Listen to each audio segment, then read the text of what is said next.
Matapos makatanggap ng mga pambabatikos, 6 na major power ang naglabas ng magkasanib na pahayag na kinukundina nila ang pag-atake ng Iran sa mga sibilyan. Handa umano silang mag-ambag upang matiyak ang kaligtasan ng mga sibilyang oil tanker na tatawid sa Strait of Hormuz. Habang nagsama-sama naman ang mga Air Force ng Israel at Amerika upang manghunting ng mga mine-laying boat ng Iran sa mga baybayin ng bansa habang nakilahok din ang mga 18 Warthogs sa operasyon. Ngunit sa unang pagkakataon, abay isang fighter jets ng Amerika ang tinamaan ng Iran sa panahon ng combat operation. Matapos banatan ng ilang mga opisyal, pati na ang mga netizen sa social media, ang mga bansang European dahil sa pagtanggi sa kahilingan ni Trump, abay tila nag-iba na ang ihip ng hangin dahil naglabas ng magkasanib na pahayag ang United Kingdom, France, Germany, Italy, Netherlands at Japan ng pagkundina sa mga pag-atake ng Iran sa mga karatig bansa, pati na ang pag-target nito sa mga sibilyang oil tanker na tumatawid sa Strait of Hormuz. Ayon sa kanilang joint statement ay ipinapatigil na nila ang mga pag-atake ng Iran sa mga sibilyan. Ipinahayag din nila ang kahandaang mag-ambag ng mga naaangkop na pagsisikap upang matiyak na ligtas ang pagdaan sa Strait of Hormuz at kasalukuyang pinaplano at pinaghahandaan na umano nila. Tila unti-unti na silang pumapanig kay Trump pero hindi malinaw kung anong ambag ang kanilang gagawin. Magpapadala ba ng mga Navy ship bilang escort o baka hanggang press con lang? C'est pourquoi Habang nagpulong naman sina US President Donald Trump at Japanese Prime Minister Sanae Takaichi at patuloy umanong magtutulungan ng dalawang bansa. Medyo matagal lang ang pag-uusap dahil hindi kaya ni Takaichi na magsalita ng Ingles at gumagamit sila ng mga translator upang magkaintindihan. The United States and Japan can be an unstoppable force for freedom, security, and progress for our countries and for the entire world to look up to. So let us stand together with the strength and dignity, purpose. Let us keep our people safe, our nations prospering, and our alliance flourishing for many, many generations to come. And with that, I'd just like to thank the Prime Minister. This is a spectacular woman, and it's an honor to have you with us at the White House. Thank you. Pinuri ni Trump si Takaichi dahil sa tapang at husay nito habang nagpasalamat naman si Takaichi kay Trump at sabay sabing Japan is back. Japan is back. Kung ang Israel ay right-wing ng Amerika sa Middle East, ang Japan naman ay right-wing ng Amerika sa Indo-Pacific. Pilipinas sana, kaso masyado pang mahina ang Pilipinas at bukod pa dyan ay marami ring Pilipino ang may ayaw sa Amerika. Habang may isa namang reporter ng Japan ang napahiya at naging viral ngayon sa social media. Ito ay matapos nitong tanungin si Trump kung bakit hindi man lang ito nagtimbre sa Japan na aatake pala ito sa Iran. Pabirong tugon naman ni Trump, kaya nga surprise attack sabay hirit na bakit noong World War II ay bakit hindi nagtimbre ang Japan na atake pala ito sa Pearl Harbor. Why didn't you tell US allies in Europe and Asia like Japan about the war before attacking Iran? So we are very confused about we Japanese citizens. Well, one thing you don't want to signal too much. You know, when we go in, we went in very hard, and we didn't tell anybody about it because we wanted surprise. Who knows better about surprise than Japan? Okay? Why didn't you tell me about Pearl Harbor? Okay?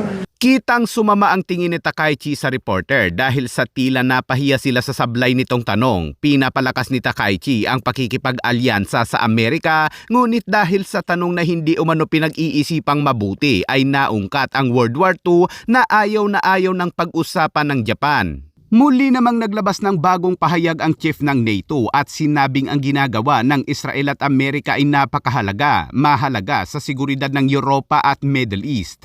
In my contacts with allies all over NATO territory, what I'm sensing and hearing is that we all agree, as we always did, that it was crucial for Iran not to get its hands on a nuclear capability, a ballistic missile capability, and what the US is doing at the moment is degrading that capability of Iran, and I think that's very important. This is important for European security, for the Middle East.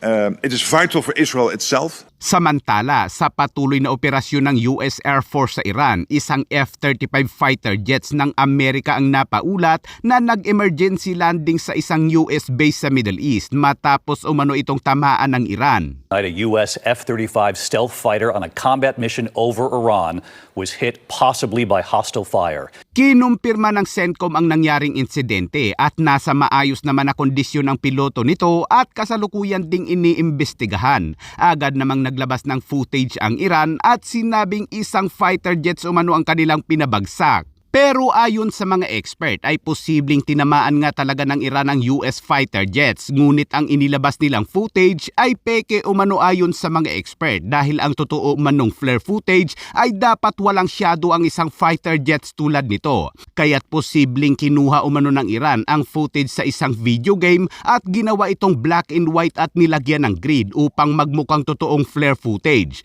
Bukod pa dyan ay putol din umano ang ipinakita nilang video. Ang flare footage ay kadalasang nakikita natin na black and white footage mga kabayan. Sa ngayon ay hindi pa sinabi ng CENTCOM kung ano ang ginamit ng Iran upang tamaan ng fighter jets, pero ayon sa ilang mga expert ay posibleng portable surface-to-air missiles. Ang Iran ay mayroong paggawaan ng surface-to-air missiles, ngunit winasak ito ng Amerika noong March 11 pa. Nauna nang sinabi ng Israel na kahit hawak na nila ang rin umano dapat napakampante o huwag magpalipad ng sobrang mababa dahil minsan na umano nilang na-encounter kung saan mayroon umanong bumaril sa kanilang fighter jets, ngunit dahil sa husay ng piloto ay naiwasan nila ito. Sa kasong ito ay tila masyadong kampante ang piloto ng US fighter jets na tinamaan at binaliwala nito ang panganib. At isa pang tanong dito ay bakit hindi ito nakaiwas gayong may kakayahan ang F-35 na ma-detect ang incoming missiles. Sa kabila niyan ay nagpatuloy ang mga pag-atake ng Amerika sa mga baybaying bahagi ng Iran upang alisin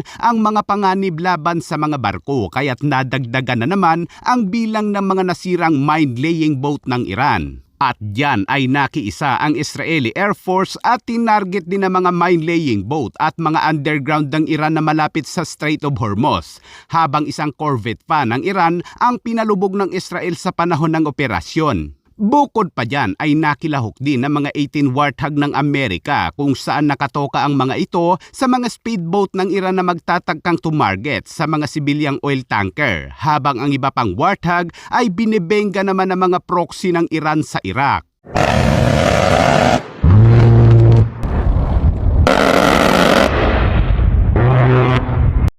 The A-10 Warthog is now in the fight across the southern flank and is hunting and killing fast attack watercraft in the Straits of Hormuz. Patuloy din ang operasyon ng Israeli Air Force sa Lebanon at bago sila umatake sa isang lugar ay nagpapadala ito ng mga warning sa mga sibilyan sa pamamagitan ng mga message at leaflets.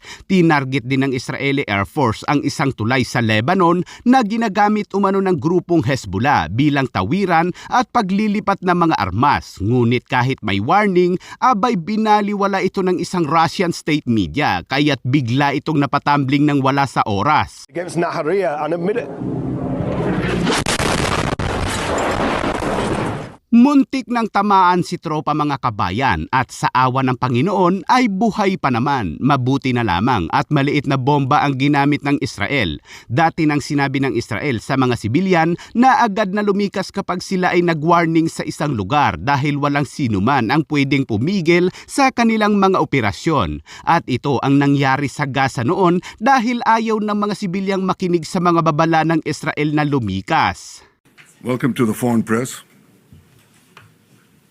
First of all, I just want to say I'm alive, and you're all witnesses. And now that I dispatched this piece of fake news, I want to give you an update on Operation Roaring Lion. Under President Trump's visionary leadership, America and Israel are acting together in Iran with great determination and unprecedented strength. Operation Rising Lion is designed to remove the existential threats posed by the Ayatollah regime, the regime that has waged war against America and Israel and the people of Iran for 47 years. It chants death to America, death to Israel, and it delivers death to its own people. Our goals are three. One, removing the nuclear threat. Second, removing the ballistic missile threat, and removing both of these threats before they're buried deep underground and become immune from aerial attack. And third, this means creating the conditions for the Iranian people to grasp their freedom, to control their destiny. Today, the Ayatollah regime is not only attacking America, not only attacking Israel, not only attacking the Iranian people, it is attacking the entire Middle East and beyond. They've attacked civilians and American assets in Iraq, Kuwait, Saudi Arabia, Bahrain, Qatar, UAE, Oman, and they've even attacked through their proxies Cyprus and Europe. We've warned for decades that their ballistic missile program would be used to attack these targets far and wide, and if they're not stopped, that's just the beginning. The death cult in Iran is trying to blackmail the world by closing a key international maritime route, the Straits of Hormuz.